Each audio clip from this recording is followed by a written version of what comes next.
Hmm.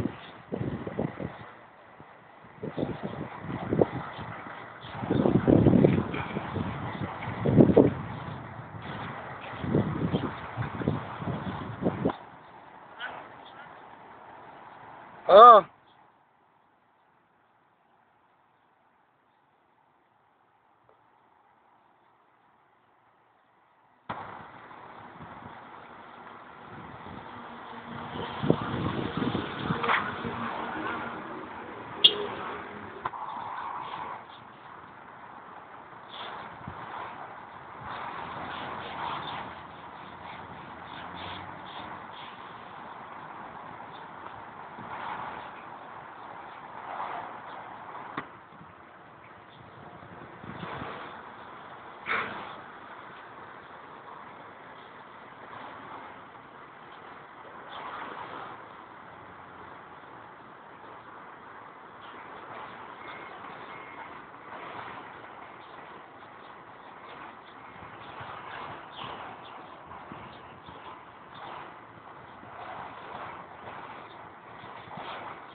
Oh.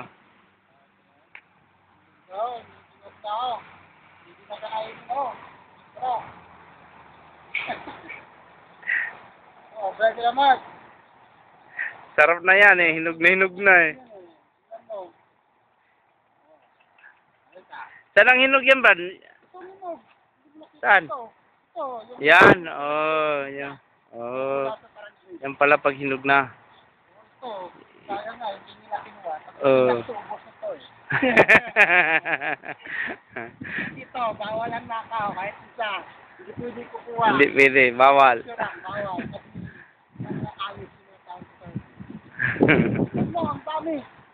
Sobra ka sa day. Sobra ka sa day. Sobra ka sa day. Ang dami dito. Kasal din mo nakikita. Itong biyaya ni Ala daw.